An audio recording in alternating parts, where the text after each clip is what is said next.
Mashani politically incorrect. McDonald Matabe says Floyd is lying. He also says Dalimpofu is lying. So, but he goes further.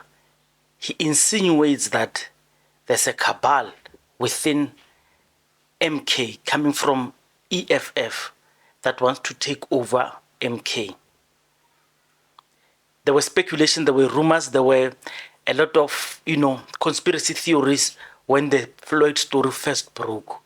And people were saying, what if this is just a ploy?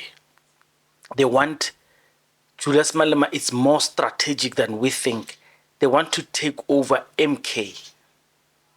What if? And this is a big what if.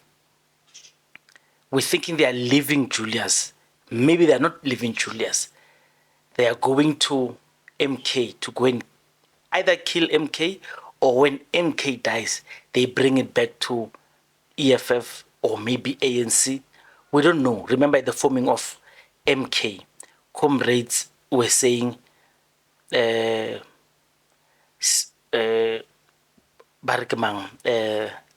Mashatile is working with Zwelim Kize to kill MK from within, to make sure that when structures are established, it will be their comrades from Kagogo, ANC, who will then take prominent position. So that way, they'll be able to control MK from within. I do not know. I want you to listen. Now, Floyd is the MK secretary. He's the most powerful person as we speak after Jacob Zuma. Machine politically incorrect. Let's listen some more, then we'll come back.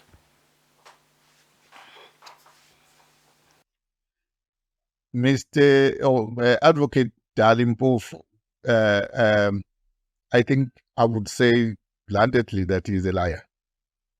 Dalimpofu was not part of the formation of Umkhonto weSizwe party. Maybe he's talking about the Umkhonto weSizwe veterans. Maybe he was part of that, but not the MK party.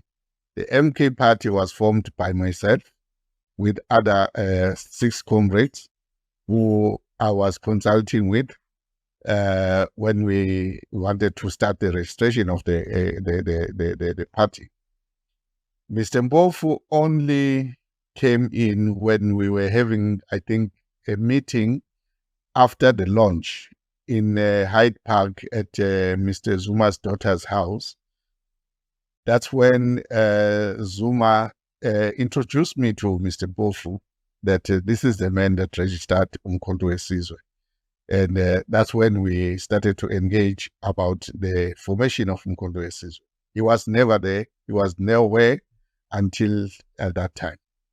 And the second time we met was in Pietermaritzburg, when he was preparing for the case to go and to defend Mr. Zuma for his case. From there, we were meeting, he attended all our meetings, he was there.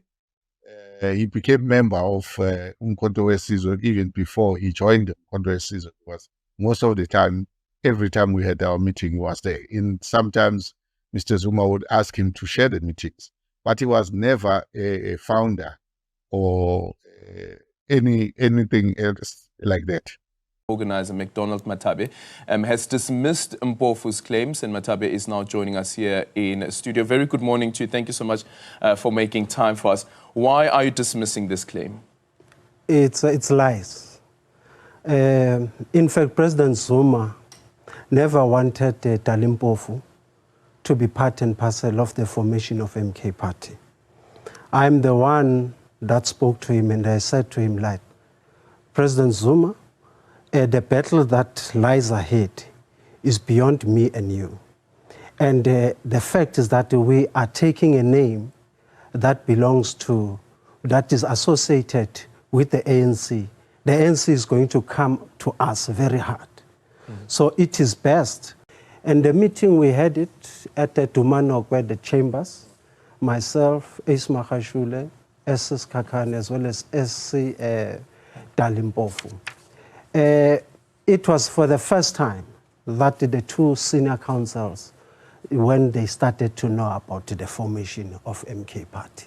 What was the date there? Do you remember? It was around August. So around this would be August, yes. August 2023. Yes, 2023. Okay. But before that, myself as well as a comrade Ace, church leaders as well as tribal kingdoms have been approaching. So, I don't know what you think of it. Khumalo insists that these people were not at the forming of MK Party, including the Secretary General in this case, Floyd Shivambu. How do we trust such people? How do we put them away from rumors of conniving to take over MK? My take is we don't, and we shouldn't, because I think their truths exist in different pockets. For example, a politician would want to claim easy victories. What I mean by that is, I don't, even at the beginning, I've never doubted Commander Khumalo, Jabulani Khumalo, to be, I don't want to say fake, but his story is not, his story does hold water. He was just beaten by he was beaten in a political game. He could be lying there. Musholis himself could be lying there. Floyd could be lying. Malema could be lying. They all could be lying, but we're not sure. But none of their stories is devoid of the truth, because they are all projecting a certain element of truth in what they are saying. Maybe putting a ruler and do geometric shapes to find out this is the chunk of the truth that he's speaking about. That will be an unnecessary problem to solve. But there is elements of truth amongst them. Of course, all of them could be lying. What is of importance now is, who do you trust more? Of course, people follow Jacob Zuma. People are in this for Jacob Zuma. I told you guys that that man was fired, and I still believe, and I know you guys do not want to believe what I say. I believe that man was let go of the job so he could go back to health, so Floyd can take his position. And what do I say? That I'm reading between the lines. MK has released many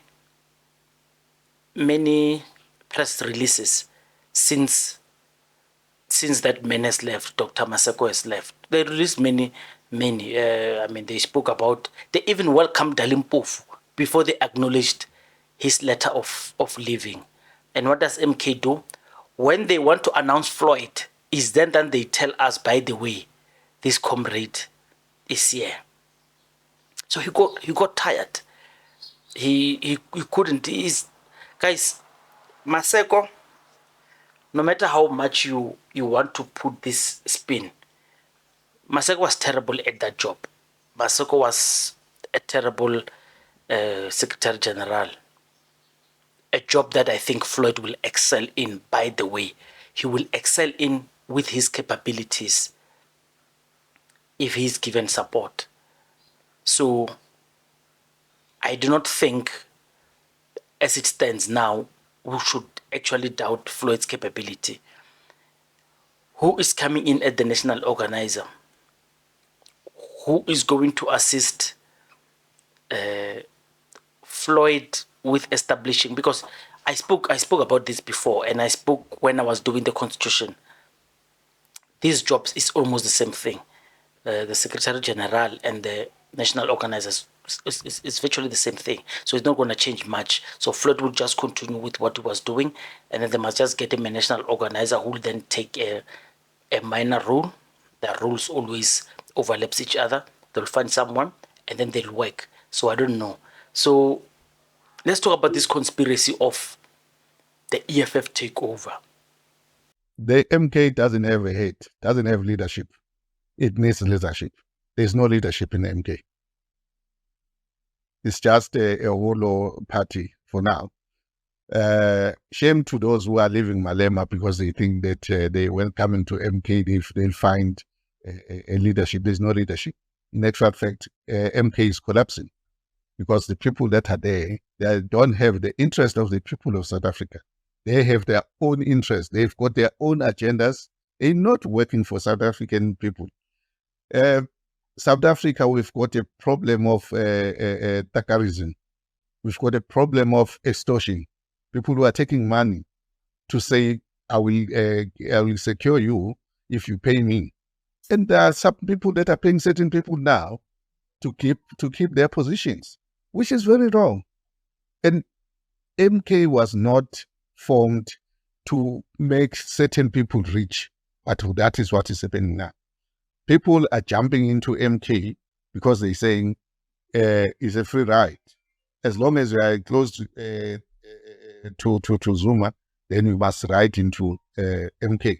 Then you will get a position, and then they will fire someone that is supposed to be there with the right. Before the launch of MK Party, there were battles that I personally was engaged in within the family of President Zuma and certain individuals. There are many people. Including Tutuzi? Yes, there are many people that are around President Zuma that you don't know of, that are so directly influential to him. These people, they wanted President Zuma to announce joining or endorsing EFF. I then said to President Zuma, you can't go that direction. If you go that direction, we would lose credibility in all sense. And especially that we have been canvassed and galvanized by the tribal kingdoms as well as the church leaders. Let's stick to that. Let's continue with MK Party, and we work out whatever that is which needed to happen. At that point in time, going to the launch, myself, Tutuzile, including Dalimpofu, because they wanted us to go the direction of EFF.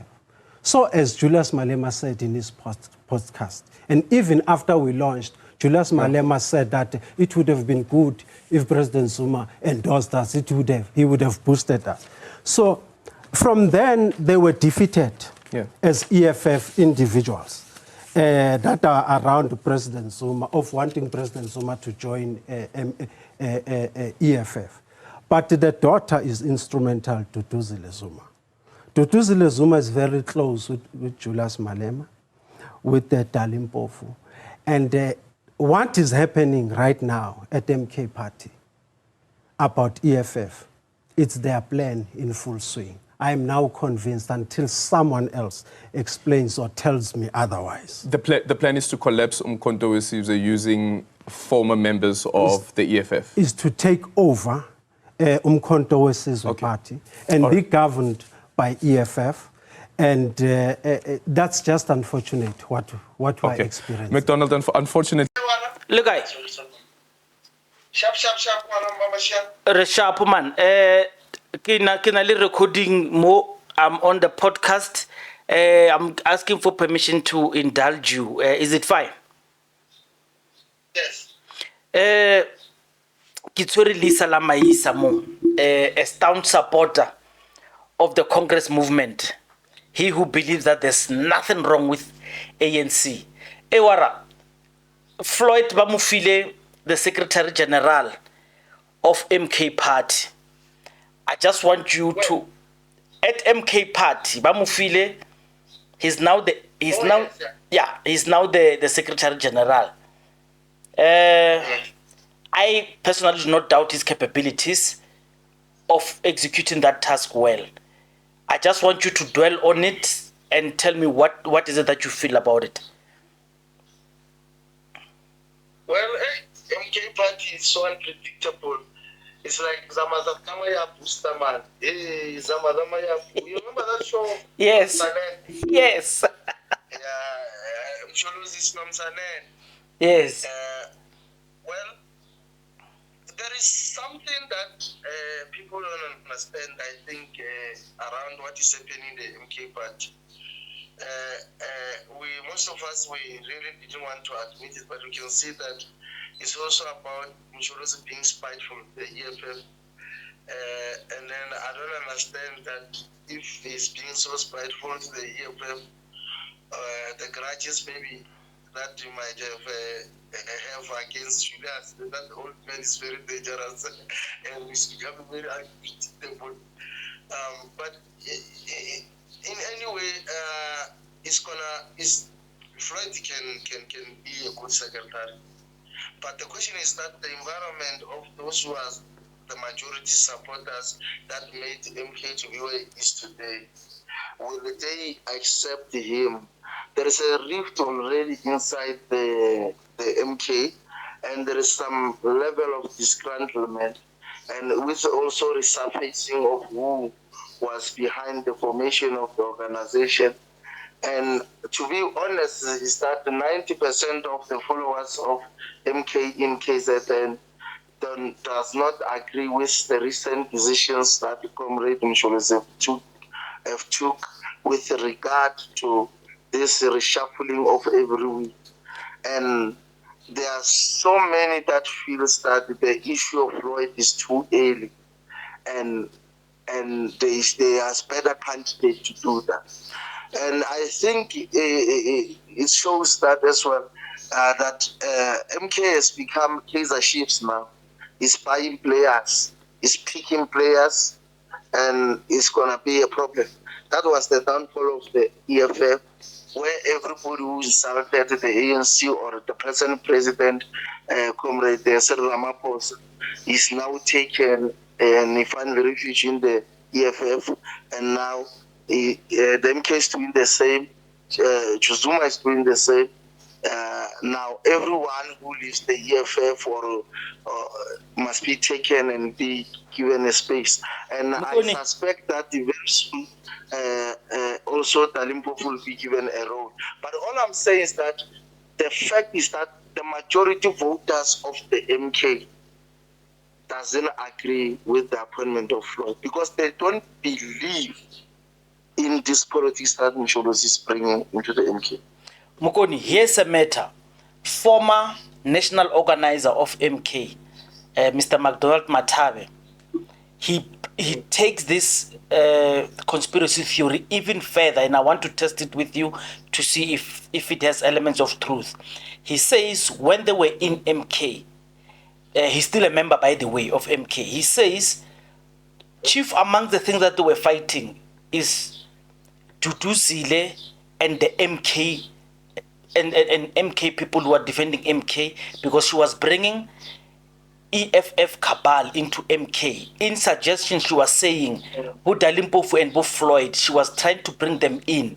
What he worries about is that their intention is to allow EFF to swallow MK and take it holistically. So what we might be thinking as a loss for MK, for EFF, by the way, sorry, what we might be thinking as a loss for EFF might spin at the end and become something of a big chess move, a gambit that we have not thought of. I want you to test that theory with you. How does it sit with you? Look, then it's a very time-consuming and confusing exercise. Remember, whoever that is might have planned that. The ground of which are the majority of the people that are voters can't follow that kind of a chess game. And people at the moment, they've proven to us through the rejection of the EFF. And then the MK will be rejected holistically, especially because the president that gave them a lot of vote of it is KZN. It's very traditional and it's very clear. They don't want merry-go-rounds. The nature of the voters that brought them where they are, of which I can see that even Jacob Zuma has detached himself from them. He has lost the plot at the moment because he wants to be seen as a political mastermind and who can play chess. But all I'm saying that then, even if that theory is there, it's alive. But believe me, after that process, the voters would have lost interest in this organization, and it will never move beyond the boundaries and the number that they've acquired in the KZN. The people that they are gambling with and playing chess around them, they don't understand this politics. They are very clear. The traditional voters of KZN are clear, straightforward people. They don't want chess games. So, what if I put it to you that the end game is actually in line with what they are saying? Because whether MK dies or it continues to be voted for them it doesn't matter. Whether it survives in their hands or it dies in their hands, it is all in the game's work. Because if you listen to McDonald Matabe, this takeover is to save the soul of the EFF. So even if it dies in their hands, they don't worry, because their main project is the EFF, and hence this infiltration. To an extent that today's endorsement of Floyd might be giving credence to this matter. So I just want you to think about it that way. Saving the soul of the EFF with, with the exclusion of Julius is what you are saying, Mr. Mashal. No. Actually, what they are saying is the EFF continues to survive, as minor as it is, but MK dies. Yes. Because the infiltrators of EFF would have been at MK. So that will be Floyd and all these people who have departed, whether they believe it or not. But that's the theory that McDonald Matabe is putting forward. So I want you to dissect it, and you have said it's unlikely, it's time consuming. I don't agree with what is his analysis, and I think it's also clouded by frustrations and the fact that they are now sidelined, and now they are standing on the grandstand watching Shorozi doing his own thing. But by the way, I always told people that Comrade Jacob Zuma, MK is a group of is marshalling him to the grave, and also guarding the fact that you will never ever go to jail again. There will be repercussions. Is a guard wall for him to be rescued from prosecution, and then so to me, I agree with you one thing: whether it dies or survives. The EFF, as minor as it is, it won't die as big as how MK will die. But now my thing is that thing is time consuming. But I don't agree with what the former organizer is saying of the MK. I just think that Comrade Zuma wants all the brains and everybody who has spent and ridiculous Cyril's administration. But he is looking at the fact that in the next 10 years, it's highly impossible that he will be around. He doesn't care what will happen after. He just wants all the people that has a capacity to defend him with contempt legally, and show that the organization is well organized. Up until when he dies, he doesn't care what will happen after. I also agree with Julius when he said that this is an old man. There's no future in the MK. That one I agree with it. But all I'm saying that the theory that is brought by the former organizer is too complex to be true. Okay, let me give you a last one to opine on, so I let you go. Number one, yes. They are saying, and this is Sihlelonzi of EFF. He says, yes. This buzzer shop called MK, that's how he puts it, this buzzer shop called MK, the members are paying protection fee to Jacob Zuma because they are paying 10,000 per month from their salaries in parliament. Oh, yeah. It goes directly to Msholozi's personal Capitec account, and this matter is before courts. Do you want to opine on that?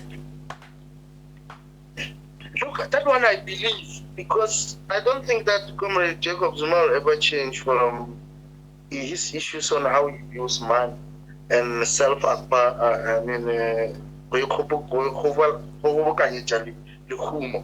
That one I do believe, because if you look at how even the MK has been addressed, even when Floyd outlined the policies and everything, it showed, is there in their constitution that Comrade Zuma is exempt from his demigod, is someone who's close to Christ or Christ-like, according to them. And he feels obviously everybody must via through him and everybody must pay their dues, because according to him this project is his own, and then it's him that made it to have, for them to have posts in the parliament in the form of MP positions. So that one I do believe that, and given the history with regard to money and extortions and all that, it should him verify. Prince Marshall has said this is Zuma personal or family business. He's leaving it as a legacy for his kids. And people are using that code to link up to this court case that seems to suggest Zuma is eating personally with this. What if it's an agreement?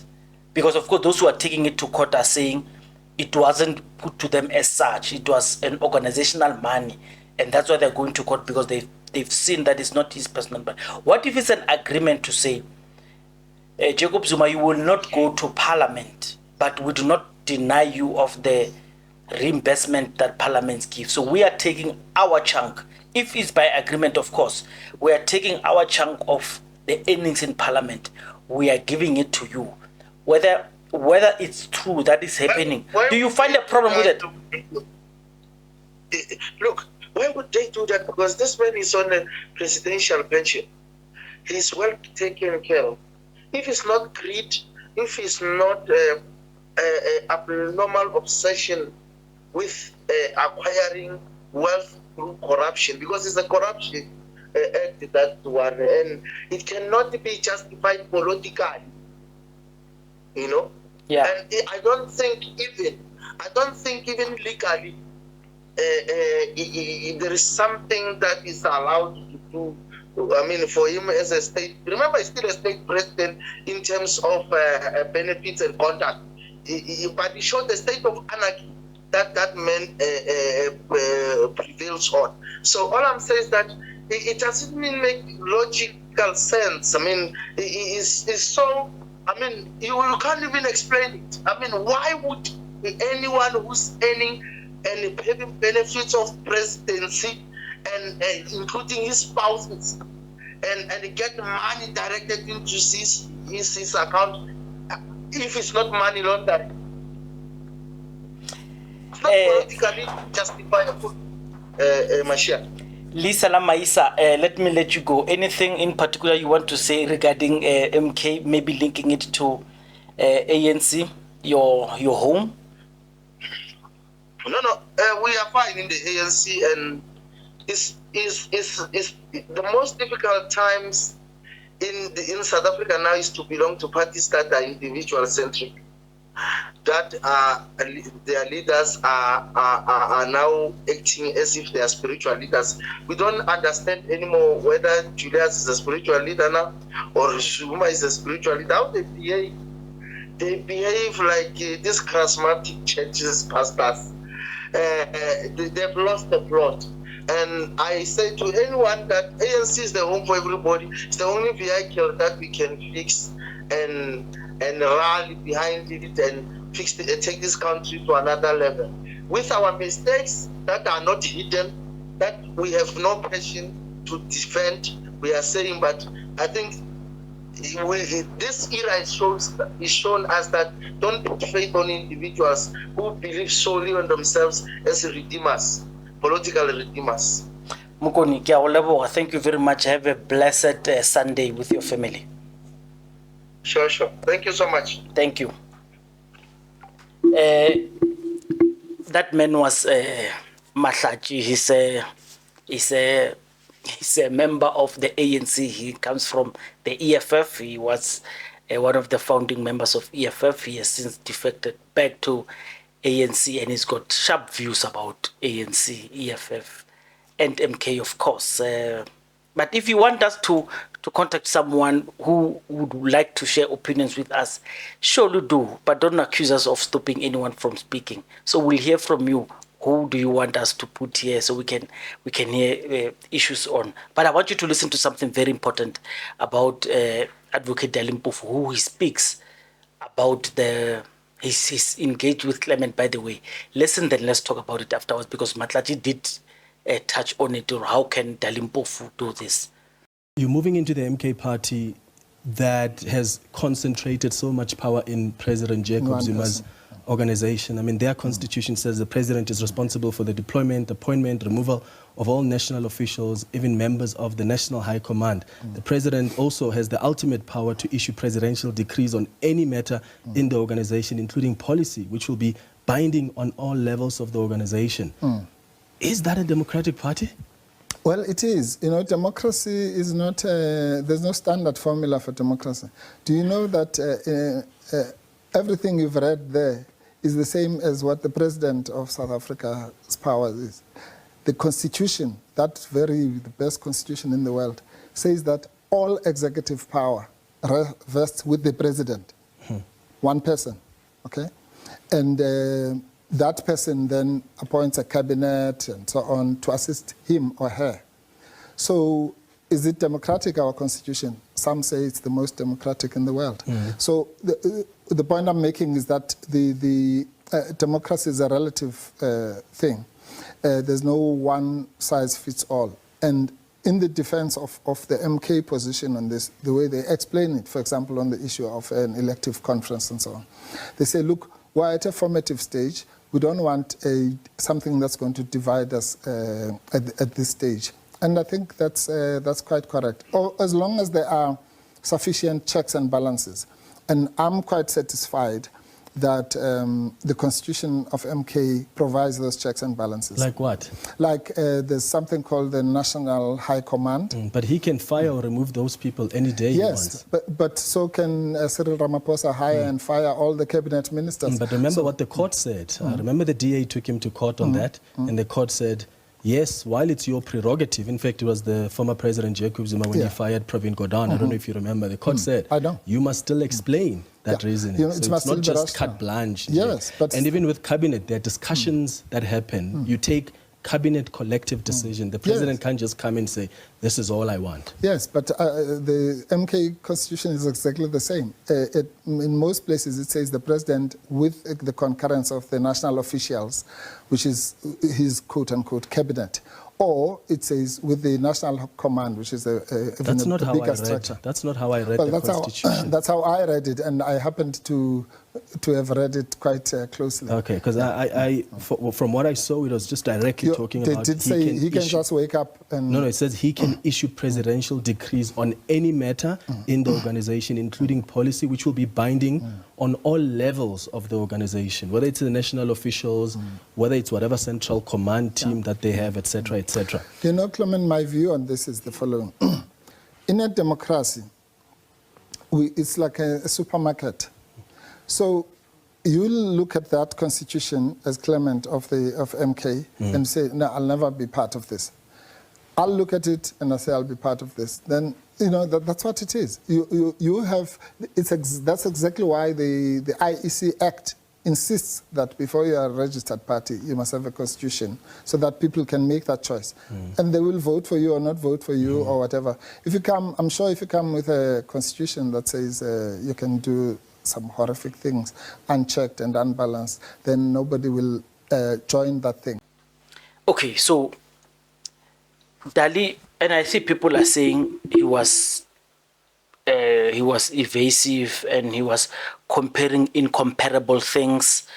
Why would he compare a sitting president who was democratically elected into the executive of South Africa with a president of MK, because those things are not the same. But no, I think you are being unfair on Dalimpofu and the MK. So here's the thing. If the president of South Africa can enjoy benefits where Jacob Zuma comes from, by the way, if they can enjoy these democratic benefits of choosing, hiring and firing for an effective government, because in government they're doing it so it can be effective. Why wouldn't Jacob Zuma have the same powers? And it's legal. If it was illegal, by the way, if it was not based on constitution, the constitutional democracy that we speak about, the IEC would have referred MK to the would have denied them. Remember, Black Lives Land First, Andy Lemkitama, they found it very difficult because in their constitution, they spoke about them excluding other races and including blackness. You'd see MK is very careful with that. They spoke about someone who loves blackness. You understand? So I want you to understand that I feel as long as they wrote it down, and he says, Mpofu, by the way, to his credit, because I said it here, I said, whatever you're accusing MK of, if they wrote it down, because I kept saying, why don't they write it down that Msholuzi can fire and hire you at his prerogative? Because if they say it and you join and he fires you, then don't take him to court because you knew this thing does this. Huvo Bilabela Limpopo, they came with that resolution to say, Msholuzi, offer those powers. You can hire and fire. We spoke about it in the podcast to say, why can't they just put it in writing so we don't have to doubt? And I'm glad in that constitution, and when I read it, I've got a podcast that I did about the whole constitution. The whole constitution, about how it fares with people. And I think, to be honest with you, this is the most progressive constitution, because I'll tell you why. I'm not a full-on Democrat. And people who are full-on Democrats, it's fine. Go and be happy where you are. And this is why I keep hammering the EFF of wanting to do these conferences. Because you want to pretend as if you're a Democrat. But when times comes, you will not be a Democrat. And you will not be fair. Just rule by decree. I mean, Jacob Zuma is ruling by decree. He's not apologetic about it. These guys are saying they want these kings to take over. And I'm being honest with you, I do not see a problem. Because it then says to people, if you want to join MK, just know that Zuma is the final arbiter of all decisions. It's the same thing that I keep telling comrades, that the power lies with admitting a fault, and then you go with it. Admit the fault and go with it. Say, yes, it's a fault of my own, but I embrace it because it works for me and I'll continue with it. By the way, Malema says when they convinced each other in those pre-election meetings, ATM president said, let's work with Malema because amongst us here, he's the biggest established. In a fair way, it was a sound decision to say, I'm supporting Julius Malema because it's the party that is here. But then Jacob Zuma said, no, old people will not vote for Julius Malema. Well, it's debatable, like many things that I say in the podcast. It's very debatable to say who will vote because we do not know. But let me tell you where he was right. He was right because he got most of the votes. And what does it mean? If we are a gang and we go out and we come back, who with the biggest numbers must swallow the rest? And this is where I think EFF should have been allowed to be swallowed if they genuinely believed in black unity. But like I said a lot in this podcast, these people, they are pretending when they are talking about black unity. They do not want it. They want black unity, but they want power. They want black unity to unite on them. That's why I kept asking. I asked Morolana, I asked a lot of comrades that why didn't Jacob Zuma, if he was genuine, why didn't he want to unite with EFF? And of course, now the answer is clear that he believed they could not vote for. But there could have been another reason that has not been communicated. And this reason could be maybe they did not, and this is a maybe they did not unite under EFF because the big voting chunk of MK comes from KwaZulu-Natal, who do not agree with the politics of Julius Malema, whether tribal or otherwise. Maybe he knew his constituency could not be swayed to endorse EFF. That's why he had to open what? MK. It could be true, but we can't test it because it would come as if MK is tribalistic. Own the Zuluness, own the Zulu power that you have. So when people accuse you, say, but I've already declared that our Zulu voting, Zulu nationalism agenda is the one that carries us. And so that way it will be easy for you even to transform. Remember when I said MK struggled to, the MK lady struggled to explain why they needed a base, a headquarters in Natal and headquarters in Gauteng. I said the answer is simple. MK stands better chance of winning KZN alone without anything. They want to solidify that because that's the biggest voting bloc. And well, she was deviating, she was going there and there. That's the biggest voting bloc. So their biggest constituencies come there. So you don't want to lose that thing. So it's best for them to stay in KwaZulu-Natal. They must own the Zulu nationalism agenda because their voters, this is actually what they want. To pretend that they do not want it is disingenuous. They must continue doing it. And national headquarters in Gauteng, that's an easy one. Economic hub and stuff. But anyway, just tell me what you think about this, all these theories, all these people who spoke, who's lying to us about all of these things. But you might, I don't want to comment a lot of Floyd Shivambu being the new Secretary General because I wanted to speak more on him being the Secretary General, fulfilling McDonald Matabe's theory of saying it's a takeover. Before you know it, MK would have a lot of EFF infiltrators. Is this scaremongering? By the way, those who've got McDonald Matabe's contacts, please, man, try to assist us. It will be brilliant to sit down and hear his politics. He's still a member of MK Party, by the way. Machine Political Incorrect. Let's end it here. Thank you.